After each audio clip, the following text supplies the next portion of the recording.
Hey, hello everyone. Are you tired of hearing crickets when it comes to generating leads for your business? You're putting in the work. Maybe you've tried ads, you're posting on social media, and the leads just aren't rolling into you. I know it's super frustrating, right? I'm so glad that you're here in the Idea Lab. And in this little mini training, I'm going to show you a way to grow your leads organically without spending a dime on ads and in a way that feels authentic to you. Today, we're going to dive into how you can become a lead magnet through thought leadership, networking, and most of all, referrals. Sounds interesting, right? Stick with me till the end. Here's the thing. If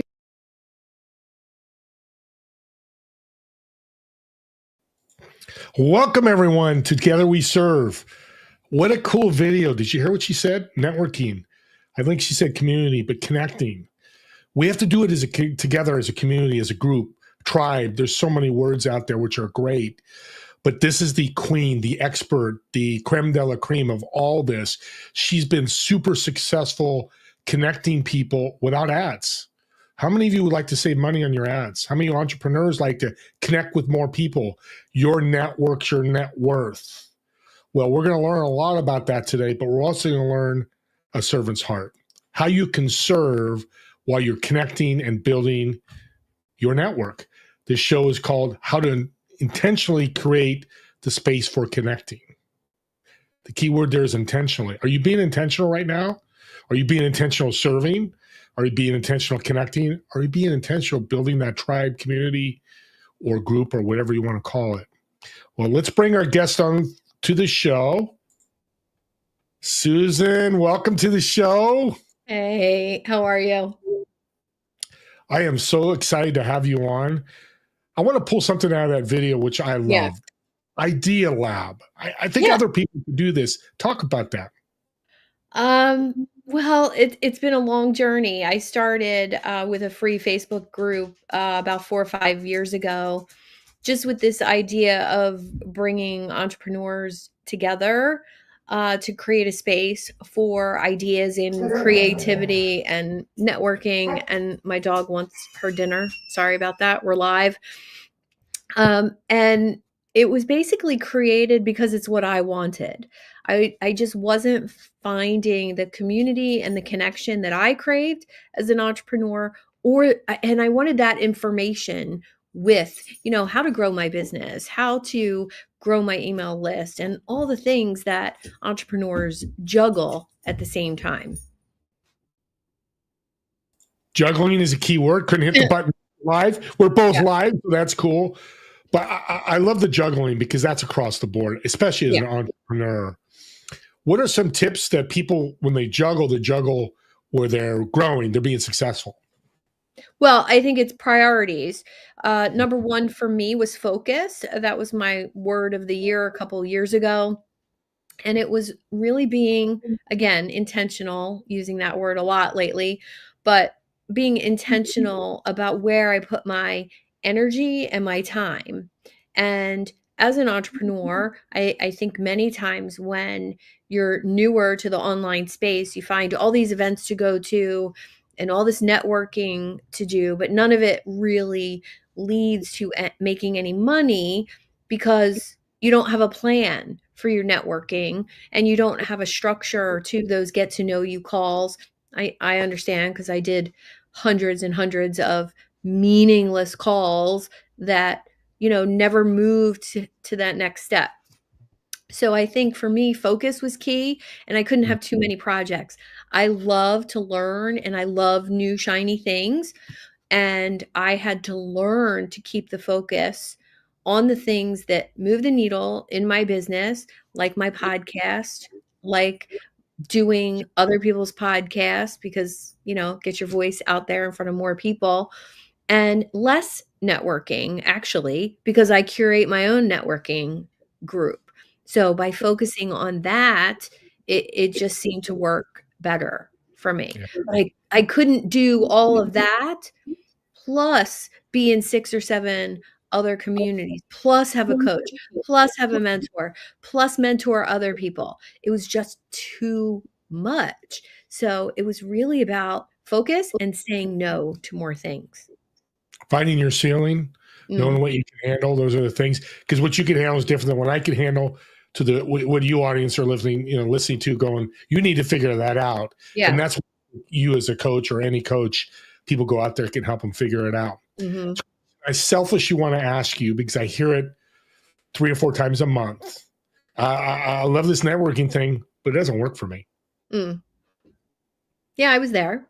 I was there, and I decided that if I was gonna continue facilitating events for other networking groups, if I was going to really put my efforts into leading my own group, I had to figure out the how, the what, and the why of successful networking. And I think it all comes down to this for me, that the human brain can remember about 100 people, maybe 150. And that meant that if I had 150 really close connections who knew me, knew my offers, I knew them, knew their offers, that we could intentionally create more business for each other. But the magic part is when you start to realize, okay, I have my 100, or I even have 20. 20 really good referral partners can change your business. But the magic came in when I learned, well, I can only remember 100 or 150 people, but I can have 1,000 people. I could have 10,000 people know me. And that was the game changer in my business. Audience, Hmm. this is why she's on, because that's $1 million tip right there. Because me, I have 5,000 in my network. I look at my contact, I have 5,000. I know you have a lot. Yeah. We've talked about, do we know everyone intimately? But I can pretty much say, and I think you can too, that if I reached out to them, hey, I need something, I'm looking for Yeah. this or whatever, they're going to respond, whether I help you or not. That's the key. Yeah. Okay, so networking groups are kind of going away. They're still here, and I think they're powerful. COVID brought them all back. Where can Mhm. we go online? What is a big common mistake you hear or see from people when they're in networking groups networking that they need to fix? Oh, number one, the group leader does not refer business within the group. The group leader is not connecting people within the group. That's the number one complaint that I hear from just people in general, my members, members of other groups. So, as a leader of a group, you have to lead by example. The leader of the group should have the biggest network within the group, be an awesome connector, and be willing. I'm really good at attracting people. I stay in my lane when it comes to what I do as a coach. Everything else gets referred out. And I had to become like that before I was making the income that I wanted. And that was the hardest thing to wrap your head around, to refer someone out for who needed a LinkedIn profile makeover, for example. I could do that like nobody's business, but it's not what I do. So, having a referral partner who makes incredible graphics and writes incredible bios and all of that was key for me. But when you have no clients, to be able to give away business, that's the hardest thing to do. Yeah, it is, because you look at that like we talked before the show. I'm not making any money. How do I serve? Yeah. So here's a question I don't get often, but I think it's people need to hear this. How do I be the best servant in networking groups, whether it's Mm. or the members? Okay, I say this all the time also. I feel like I'm pulling out all my quotes today. Uh, you the value that you bring to a community is not your opt-in. It is not the top of your funnel.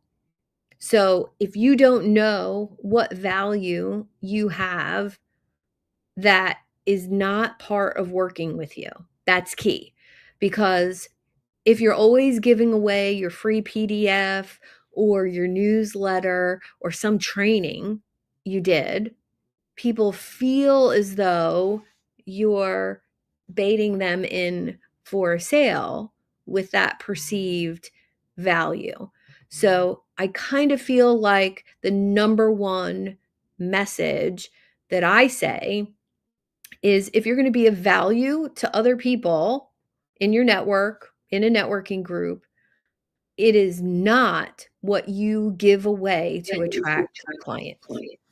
Yeah, and we've talked giveaway stuff, but Mhm. it's how it's given is the Yeah. key. Like you said, yeah, you're bait and switching. Like, hey, come to my newsletter. Oh, by the way, it's a $5,000 coaching package on the Yeah. back end. You know, Yeah. it's like, oh, and you get that shot in the face. Yeah. In networking groups, well, the question came to my head that I think you deal with. Let's use corporate. So Mhm. this mindset, intentionally create the space for connecting. We need to connect in our corporate environments. We're not in it, but when there are people out there that do that, couldn't say Yeah. that. Yeah. How? Because I think connecting is important. If you got 1,000 employees to connect with most of them, how do they do it within their corporate environment? Well, I think it's a combination of leading yourself first. So, any leader has to be from the top down, right? And if you're not leading yourself well, for example, drinking too much, not sleeping enough, maybe eating junk food, maybe you're overweight, maybe your desk is a mess, then your employees look at you not as the leader they get to follow. Oh my gosh, how lucky I to work for Steve. It's, ugh, I gotta listen to that guy. He's a schlep. Like, and I think that self-awareness piece for the leaders I work with is the number one thing we work on. And it's that self-awareness piece that allows you to be vulnerable and transparent with your team. And I don't mean vulnerable saying all your personal life and details. It's an understanding level of your team and deeply knowing someone else. And I think a lot of that gets bypassed more today than ever Yeah. because of the whole, you know, you can't touch anybody you work with, and you you can't give a hug to a coworker, and there's a disconnection in that, and I'm kinda relieved that I left my dental job, 16 years ago to become a coach because I used to touch people all the time, and, you Yeah. know, apparently can't do that anymore. So but that human connection, when you actually care about somebody, whether it's a hand on the shoulder or, if somebody's grieving, I had many patients grieving who I would hug, and I never felt weird about doing that if somebody lost a spouse or worse, and I think a lot of that is missing in today's corporate environment. Therefore, people feel disconnected from the people they work with. Yeah, and I 100% agree. I talk when I keynote speak, empathy and love in business. Mhm. Suzanne, thank you. I love the report you just gave me. That's perfect. Without worrying about an HR claim, and I'm not in corporate, so audience, if I mess this up, you're worried about that. That's to me, that's okay, but we crave that. Mhm. Don't overdo it. It's like anything, the internet, AI, which we'll get into, everything. Just don't overdo it. Be Yeah. authentic and genuine, which is what you're saying. Yeah. So we're establishing the networking's working. It will work. Me and you are extremely successful. I've had some big things happen. I know 16 years, that's huge for a coach, and you're Mhm. very successful with big groups. Somebody wants to do an event. Not everybody should. The audience don't think you don't need to do this. Mhm. What's the ROI and what's the steps to do that to really build a great networking event? Oh gosh. Well, that was a long journey as well, and I started playing with this idea about bringing people together in real life. So, I had an in-person group for a long time, and my first event, nobody showed up. So that tells you how it goes when you first start. And over the years, that in-person group grew to about 37 active members that came twice a month for lunch and sometimes a nighttime event where we would bring strangers. And when I came into the online space as a coach, 2010, 11, I really thought, well, there's got to be a way to do this online. And of course, back then it was a Facebook group. And then with the invention of, Zoom or online meetings, I thought, wow, I could bring my worldly network together in one place.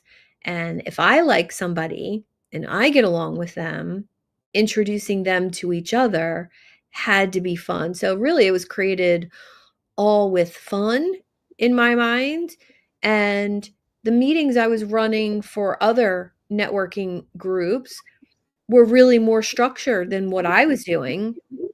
And I noticed that there was more business happening within my group because Mm. people were getting to know each other on a personal level, not in this, breakout rooms with standard questions, and people were allowed to interact as humans rather than, oh, answer these 3 questions in the breakout room, and nobody ever talked business or referrals.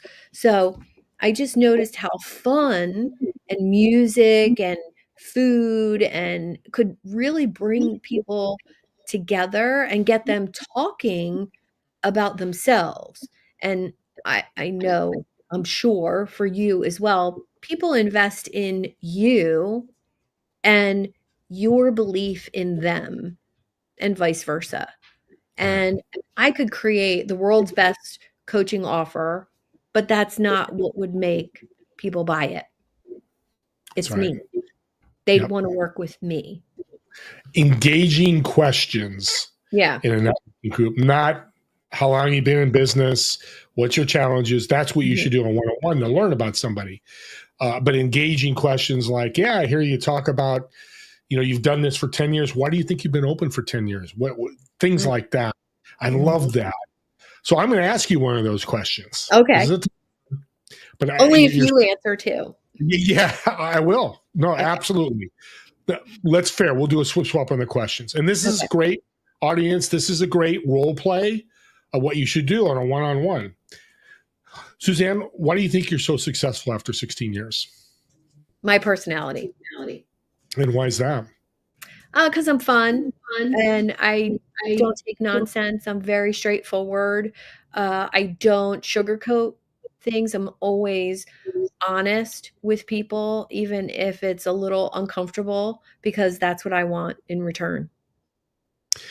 Audience, you see that? Most people look at that as authentic in general because it is, because I've known her really Mm, well, that's really the case. And thank you, because that's what I was hoping how you'd answer it. Because people are afraid to say, hey, I've done really well and I made this kind of money or mhm. got this or that. I've learned, and partly because an audience, she's taught me this, and I thank her to days in, that it's okay to talk about your successes no matter how big they are. Yeah. So ask me that question. I want to be fair. Okay. Um, why do you think you've had such longevity doing what you do? It's a question that everybody can answer and be able to do. It's because I bring value to people. My Mm, goal every time I meet somebody is to uplift them, to serve them without any transactional thought in my mind. mm, Here's a quote that I use, and you talk about transformation. Transformational, not transactional. If you follow that playbook, we'll use a sports analogy, great things are going to happen. They have happened to yeah. me. And here's the thing, you do and I do this. It's so much fun. You I get, know. thank you for connecting us. Or, hey, that resource helped. I just got one this morning. Gave somebody a resource. I can't believe you spent 30 minutes with me and helped me. Of course. That's the ROI people need to focus on, not the scoreboard. How much Yeah. money will I make off Suzanne? How many referrals is she going to meet? That's sports. This is not sports. We're going to take a break here in about 7 minutes, but when connecting and being genuine is great, but you're connecting and that person's not genuine. You kind of know their background and they're Mhm. just throwing fluff at you, like just to impress the hell out of you. Mhm. As me receiving that, how do you think I should handle that? Ooh, well, I have a BS meter that is really, really strong, and I think that comes from 15 years in the online space. I typically have it follow up with questions, and I can give an example where I was connected to someone, and she told me she had 10,000 members in her group, and I was like, "Wow, amazing. Congratulations." Now, in my research of this person, there was no online presence, there wasn't a social media following anywhere. So immediately, I had a red flag grow up, go up in my mind.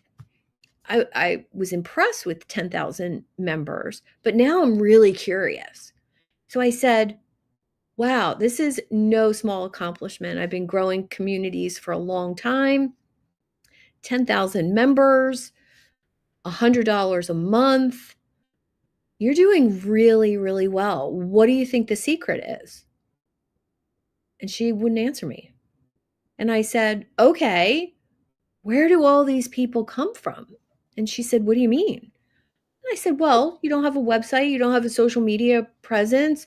It's not like you have 400,000 followers on Instagram. So, where have these 10,000 people come from? She ended the call with me. And I laughed.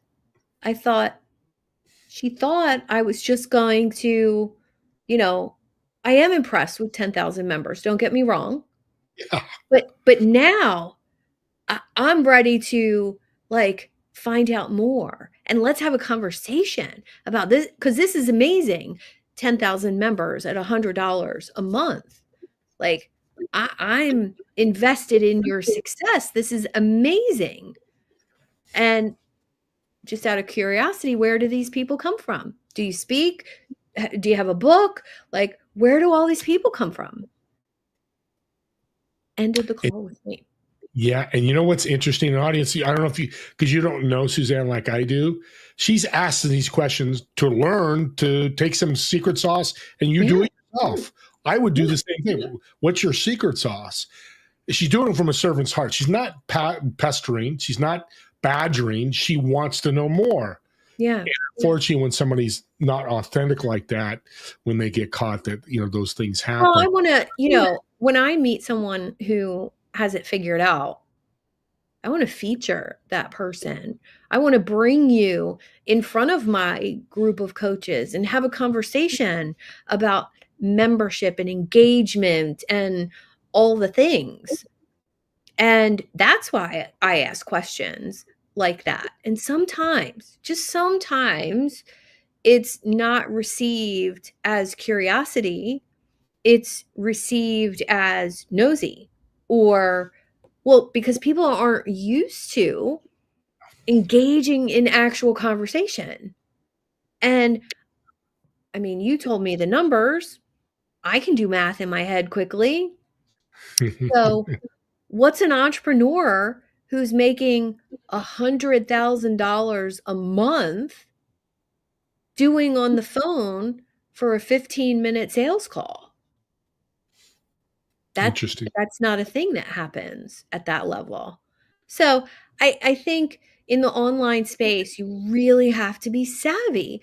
You have to be smart and articulate and know what real world business is. And I think that's been, I've made mistakes in hiring people, of course. I've made investments in different things that I shouldn't have, but that's where real growth comes from when you do stuff like that. When it stings, it's better. Oh, yeah. No, it was. I bought Suzanne, $10 coffee. And I got nothing out of it. It's $10, but if it Yeah. 10,000 on you and I got nothing from you, Mhm. that hurts. Yeah. especially as an entrepreneur. What could you have done with the 10,000? So many other ways that you could have taken Right. it. I love that. And Right. and for audience, I want to focus on this. What she was saying was how she could serve her community by getting some help from having her speak if it Yeah. truly was happening. Again, and I'm bringing this point up a lot because we're afraid to be upfront like that. Like, where'd you find it? You weren't doing that. Going, oh, there's no way. You didn't know. No. She No. could. No idea. You were just asking. Because I did the same thing. I had a guy who I thought was doing well. And I don't ask this, but I said, "How well did you do last year?" He goes, "I had $250 million in revenue." I'm like, "Holy crap!"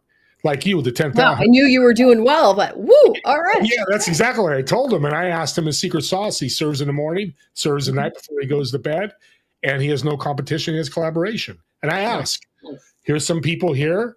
Hey, by the way, I need help here." He said, "People started bringing me multi-million-dollar projects because I took care of them. They took care of me." Yeah. And that's what you're saying. And it's audience. Here's the point. Don't miss out on an opportunity to meet somebody like Suzanne. Be authentic, be genuine. Hey, if you made $0, there's no reason you can serve. I want you to talk about, we got a few minutes. Talk about that. People are like, I'm broke and how can I serve? Well, that's a mindset issue. Your self-worth and your value is not determined by the amount in your bank account. So once you wrap your head around that understanding, you can still charge confidently for your services, even if you only have $60 in your bank account. Your energy won't be all wonky around money and sales. And that's a journey in itself. I had to go on that journey myself. But I would say knowing that you bring something of value to other people, just help somebody else. And I think because if you're feeling stressed about money and sales, then service to you is getting a sale. When that's a mindset shift, and this is why anyone who comes to me and wants to start a business or become a coach, keep your day job. Keep whatever is paying the bills right now so you can start your coaching and consulting practice or your soap business. You can start that with an abundant mindset because your basic needs are covered from your job. You know, I don't dance, but I'm going to start dancing and doing this because I run into the same thing. Hey, I'm thinking about quitting my job. I've got a couple clients. No, no, no, no, no, no. Work. Mhm. Get to the level you want. Audience, if you're thinking of starting a job or have an entrepreneur business, Mhm. keep it up. There's no rules that say you have to quit your job. There's many. I think even you were a dental hygienist for a Mhm. while as you're building your coaching program, right? Oh, well, yes, and my very first business, early 90s, it was a retail chain of stores, started with one store, $3,000. End of the first year, I had done $1 million in sales, all while still working as a dental hygienist, because that's what gave me medical benefits. And I think because I had a job that paid the mortgage and the benefits, I was able to put more back into the business. And when I think about that, that's probably one of the reasons it was so successful is there was no expenses for the business except buying more inventory. Yeah. Sell some, buy some more, sell some, buy some more. And that's why exponential growth happened. So Great when I business think model. about Yeah. that in my coaching practice, same thing. It was, let's not pay yourself. Now I'm lucky enough that when I started my coaching practice, I was a stay-at-home mom. I had left dental hygiene because my son was born and my husband had the bills covered and our benefits covered. And I figured it out without needing to pay myself. So I was able to be that go-giver right away. And I think that helped with the growth as well. And you make that sacrifice for a few years, 16 years in, you're super successful. You're not poor. You're not homeless. You're not looking for your next meal. I don't mean that off the side. It's true. It's just a Yeah. few. We're not saying sacrifice for 20 years. Nobody's ever No. told you that. It might be 6 months and something happened, but you've got to kind of put more skin in the game. And by the way, she's got the most beautiful teeth. And that's what happens to a dental hygienist. They Never want had to a hire her. Yeah. Well, she's been talking a lot. I've got to give her a break, get some water. We'll take about a 5, 6, 7 minute break. We'll come back and learn about AI and her Yeah. beautiful podcast. She's an Right. awesome. So see you in about 6 minutes.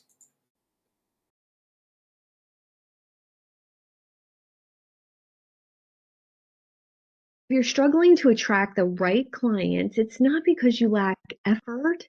It's often about not being seen as the go-to person in your industry. But don't worry, we're going to change all of that, not only with this community, but with the things I'm going to show you within these mini trainings that are below and in the community as a whole.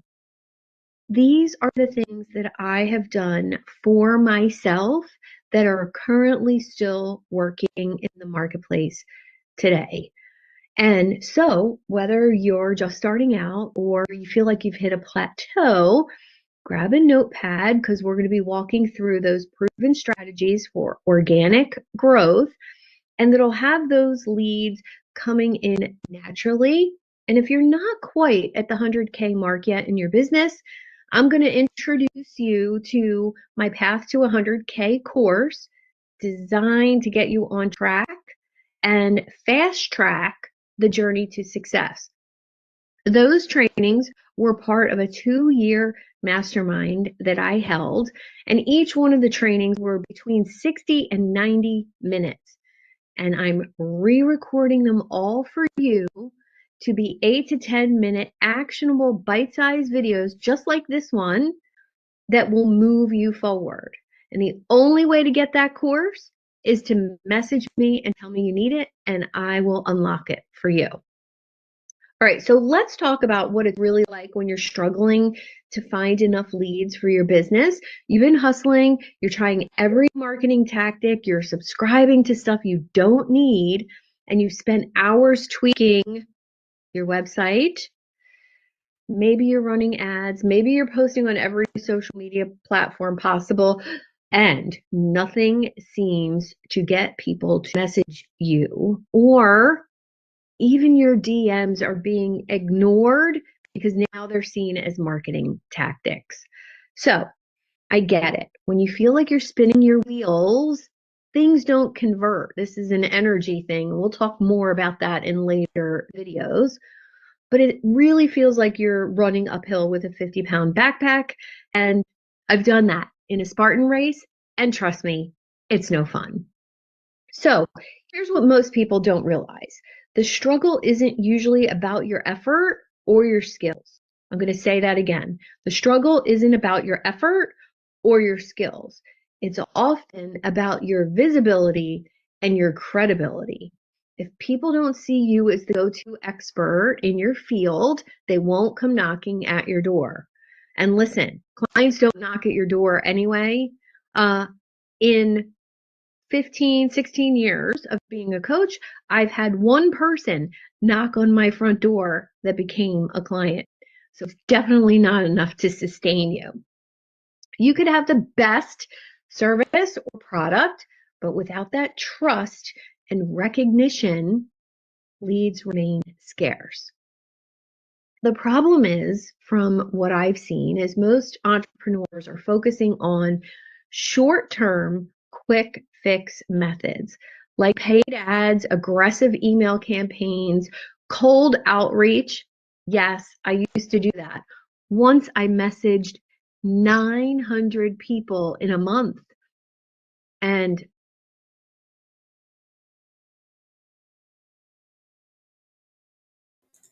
I could have that video keep going, going, going. If you're live, ask a question in the chat box. But as I'm listening to the video and thinking about what we talked about in segment 1, guys and girls, don't forget what Suzanne's telling you is all free. No Facebook ads, no coaching for 10,000, no buying the CRM for 199 a month. You eventually want to do that because you got to pay to play. That's a phrase I use. I don't know if somebody must have come up with it. But keep in mind, this networking, connecting intentionally is free.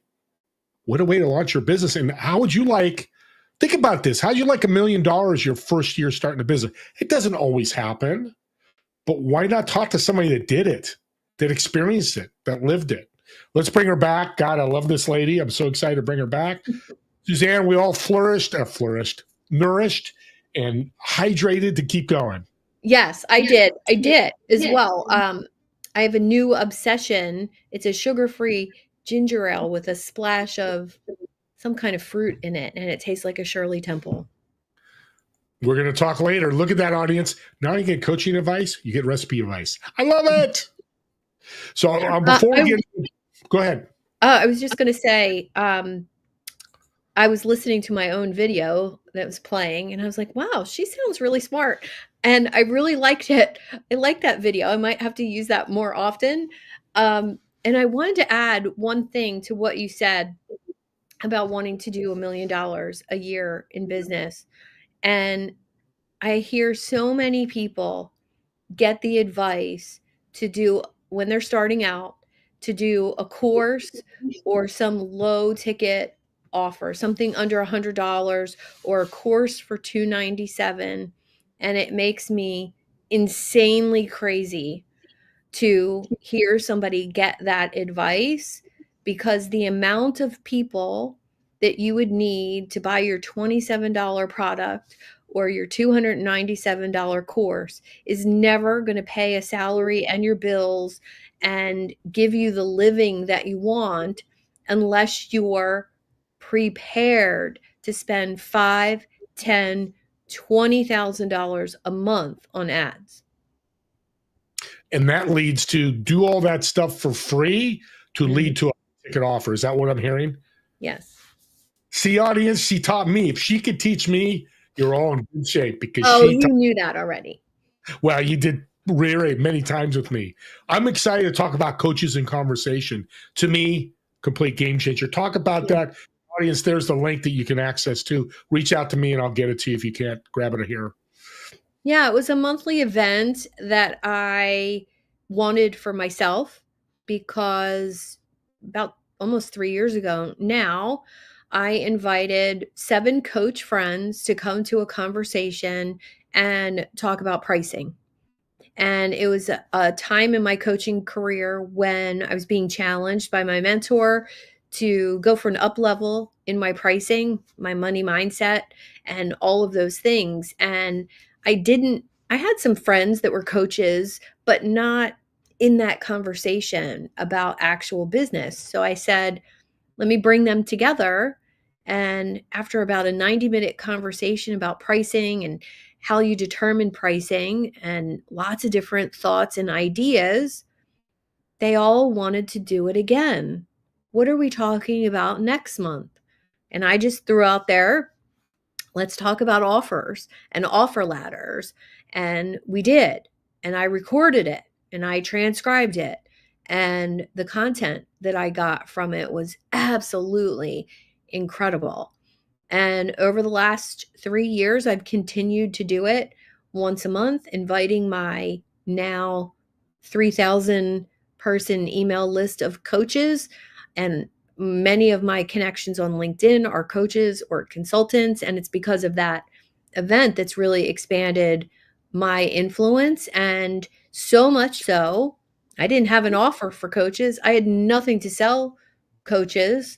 So the conversation came off as very authentic and real because I wasn't there to sell them my coach mastermind or my coaching program for coaches. And after about 2 years, I was asked by 5 or 6 the coaches to create a program for them. And I was like, you're asking to pay me? And they said, yes. So I picked up my phone and called my 20 favorite coaches and said, I'm putting an 8-week program together to help you up level your pricing, your offers, your ideal client, your messaging, your online authority, and incorporate some AI tools into that. And I asked 20, the old fashioned way, phone, no sales page, no, none of that. And I've done all that in my life, but this was different. I just picked up the phone and called them and said, "Do you want to come play with me for 8 weeks in this program?" And every single one said, "How much?" And I said, "Well, this is the beta test version of this program. How about you decide how much at the end?" Wow. Yeah. Okay. That's a servant's heart. It was, but it was also they served me in a really big way. So the information that I got from them participating, all different levels of coaches, different amounts of time coaching, different types of offers, and the feedback I got, the case studies I got, the testimonials I received were so valuable in that up level of my coaching practice that I'm eternally grateful to that group of coaches, and they know who they are because I'm still in touch with all of them. And I think it was so important for me, in crafting a new offer for a new niche that I had to have more information before I did that. And audience, what she's doing here, first, if you have a workshop, right? What a great way to start your workshop. Mm. She put it out there for you to use it. This is not proprietary, trademarked. Oh, yeah. She wants you to use it. And I hope some of you do. Oh, And if you yeah. do, reach out to me. Here's the other component that I talk about all the time. Your best lead source is your contact list on your phone, which Mm. is what you did. You Mhm. went coaches. And here's a tip I'm going to add because Suzanne's going to let me is send an email or a text, quick question. Do you know a coach that would like to grow? I'd love an intro. She didn't do it. You didn't do it that way, but you reached out and said, hey, would you be part of it? Reach Mhm. out to your contact list regularly, monthly, quarterly, whatever you decide, because Yeah. they love you, like you. They're on your contact list for a reason. Yeah. Utilize it. And I do And that. I will say that one of my coach friends, we were on a call, just a normal catch-up call. We've known each other for 5 years. He said, "Oh, what are you up to?" And I said, "Oh my god, I just launched this beta test group of coaches. We're 1 week in. The content's amazing. It's this, and this. I'm super excited." And he was like, "What the hell? You didn't invite me? I want in on that." I was like, "You want in on that?" And he said, "Yes." And a light bulb went off in my brain about being so excited and passionate about what you were doing. The way you share it with someone makes them want to be a part of it. And that can't be faked. It can't be contrived. It has to come from here. And the way I was talking about what I was doing, and whenever I've been the most successful in any business I've started, was because I was excited and passionate about what I was doing, not because I wanted to sell something. I've created plenty of things in the last 16 years that I thought were going to make me a ton of money, and they never did. Interesting. Interesting. Yeah. Well, we could do a mic drop, and I won't do that. I was about to do that. I'll probably break my mic. We could stop the show there, but we're not because I want to dive into somewhat quickly. We got about 10 minutes left here, a little less than that. You've got an AI mastermind. You dove into AI. Why did you Yeah. do that? What are you trying to accomplish with that?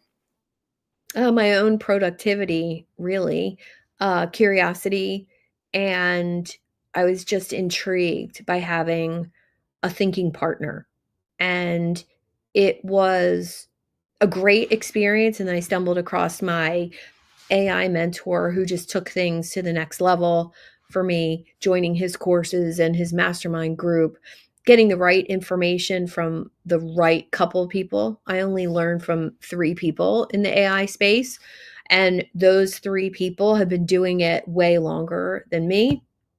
And my focus in that space is tools for entrepreneurs to get more done in less time. Like I can do a PowerPoint for a presentation in like 4 minutes. And when I tell people that, they're like, oh, well, how? I need to learn that. And I love to learn. And I think when I realized that I'm very tech savvy and I was picking up things faster than others, I knew it was time for me to dive in and learn this, not only for myself, but for other people. Yeah, and your mentor didn't complain that you did that. He Mm, embraced the. He actually joined your workshop. yeah. Because people go. This is a perfect example of giving away resources. Not you paid Mhm. for it, but he didn't put this trademark. That's not the word, but put this block around it where you can't. Here, this is all proprietary. You can't share it. I didn't stay away from that. Open it up. Because look what happened. Now I'm part of it. Now I'm following him Mhm. because you shared it with me, and there's some stuff I've learned, and I may dive into the paid program. It just works so well. I But love that. but you know what? I wanna just say something about I was just on Jonathan, my AI mentor's podcast last week, and we actually fought back and forth about who was of more value to the other, which was super cool. And I was like, "No, it was you." And he was like, "No, it was you." And I think when I met him, his Facebook group was about 50,000 people. And he noticed me. He noticed me learning, taking action, asking questions, and also answering questions. So when somebody else was struggling, I would jump in and say, "Oh no, try this and try this." And that's being of value to somebody's community. So out of those 50, 80,000 people, he noticed me and said, "Thank you. Thank you for being of value to my community." I said, I'm learning so much from your community. And that's when I joined his paid offer.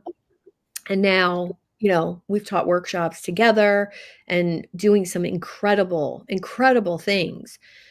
And he gave me a speaking gig on a major, major stage in April.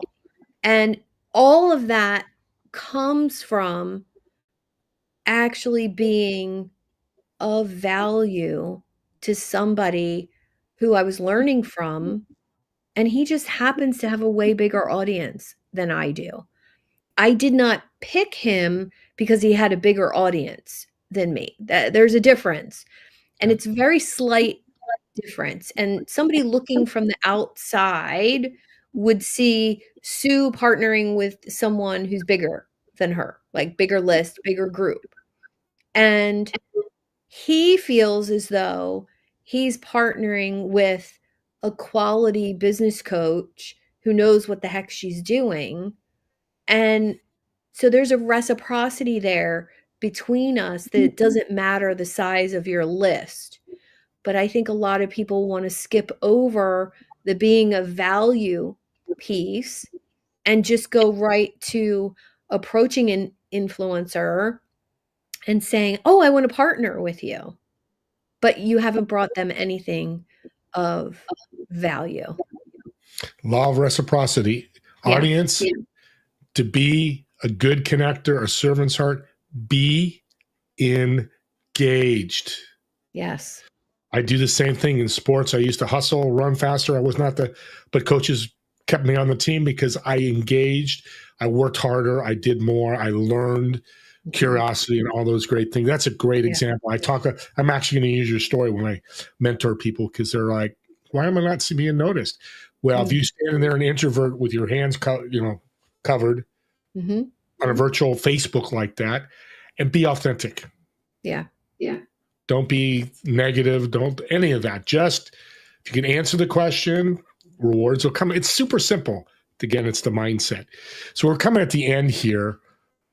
Podcast name, real quick. What's it about? I know people will reach out, want to learn more. Yes, it's called Unlock Your Way with STK, and it started off as an online coffee chat series, just a live stream series, and as my guests and my reach expanded, I just decided to make it an official podcast. I had an incredible client who was a podcast producer, and he said, "You're really good at these conversations with people. Why not make it official?" So I am 50 episodes in, absolutely loving it. You're going to have to come on as a guest. Love that. And I think I pick people to be on it. My guest today, I had never spoken to him before, and the episode was like we were sitting at Starbucks, having a cup of coffee together, getting to know each other, and he truly, my gut was spot on picking him off of LinkedIn, like, just looking through my connections and saying, "That guy." The branding, the website, the message. It has never steered me wrong when it comes to connecting with other people. And then just Power asking, ask, "Will you come asking. have a conversation with me?" That's the skill set that people are missing too. Yeah. Ask. And that's the power of podcast. We won't get into it. Real quick question, because I know you've been on my podcast. I have a little different question. So Yeah. I've got a little jet sitting in the airport near where you live. Mhm. It's a four-seater. Of course, you're sitting in one of the seats. Who would you invite, dead or alive, to fly with you? Why? Where are we going? You have to tell me where we're going. Your decision. Ooh, You can do that first. So you tell me where we're going. Who would you invite? my dad. Mm. Oh, that's beautiful. I love that. Who else? You got two more seats. 2 more seats than my mom. Okay. They're both deceased. My mom in '04 and my dad in 2010. And let's see, third one, Lance Armstrong. Oh, very cool. Well, that'd be an interesting flight. Where are we going? We're going to the British Virgin Islands, a little island called Peter Island, and one of my favorite places that I got to go with my parents when I was about 16 or 17, and it's absolutely beautiful. The food's incredible, and the beach and the snorkeling and the scuba diving and all that good stuff. Yeah. Audience, again, thank you. I'm going to call you Yeah. STK. STK, because I love that, your acronym. Thank you. Audience, reach out to her, Suzanne Taylor-King on LinkedIn. I know she's on there. If you need information to connect with her, do that. We'll put some stuff in the show notes. Connect with authenticity, with being genuine with that. Yeah. Listen, shut up, ask again, and just, again, smile and have fun with this. You could be as successful as Suzanne, and probably even more successful, because she'd want you to be that way. So with that said, thank you for being on the show, and we'll see you all in the next episode of Together We Serve TV show, Friday, 2 p.m. Pacific, 5 p.m. Eastern. Have a great day, everyone. Talk to you soon. Thank you so much, Steve.